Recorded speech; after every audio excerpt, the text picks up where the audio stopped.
কেন আসলে গণভোটটা আগেই দরকার সেটার প্রেক্ষিতে আপনি কি বলবেন? এবং সেই সাথে তিনি বললেন যে গণভোট যদি আগে হয় তাহলে নির্বাচনে এখন আগে যে আমরা পরিস্থিতি দেখছি, এই যে অনেকগুলো খুনের ঘটনা, গতকালের একটা ঘটনা, আজকের ঘটনা, এবং কিছু অস্থির পরিস্থিতি দেখতে পাচ্ছি, বাসে আগুন দিয়ে, এগুলো তখন আর হবে না। আপনি কি সেটি মনে করেন? পলিটিক্যাল অ্যানালিস বলে একটা কথা আছে, সবার মুখের কথাই যদি আমরা ধরে নেই তাহলে অ্যানালিসিসের তো জায়গা নাই। সারা দুনিয়াতে ডিসেম্বরের কথাও বলছে, ডিসেম্বরের ফার্স্ট উইকের কথাও বলছে, যেখানে হোক, মানে যে আগের কথা। ইনফ্যাক্ট ওনারা এটা কেন করছেন, ওই যে বলেছিলাম ওনারা চাপ তৈরি করছেন, গণভোট চাপ তৈরি করছেন, লোয়ার হাউস পিআর। আমি সত্যি মনে করি না জামাত মনে করেছে যে এই নির্বাচন লোয়ার হাউসে পিআর হতে পারে, আমি সত্যিই মনে করি না। আমার পক্ষে গেলে আমি এক কথা বলবো, আবার যখন সময় চেঞ্জ হবে আমি আর এক কথা বলবো। এই চারিতা বা এই দ্বিমুখী অবস্থান, এটা জাতি বিভ্রান্ত হয়ে যায়। জাহিদ ভাই ওনারা দেশের জন্য অ্যানালাইসিস করেন, ওনারা দলের জন্য, বিএনপির জন্য অ্যানালাইসিস করেন, ওনারা দেশকে এগিয়ে নেওয়ার জন্য অ্যানালাইসিস করেন না। ওনারা করেন ব্যক্তি স্বার্থ কোথায় আছে, এজেন্ডা ভিত্তিক অ্যানালাইসিস ওনারা করেন।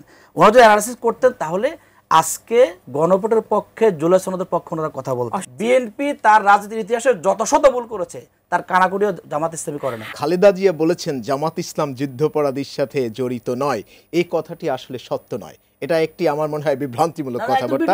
না, এটা টোটালি জামায়াত ইসলাম এদেশে যুদ্ধাপরাধী বা স্বাধীনতা বিরোধী এ নিয়ে কোনো কথা আমার মনে হয় যে সরাসরি বলার বা এটাকে ডিফেন্ড করার কোনো সুযোগ আছে বলে আমি নাই।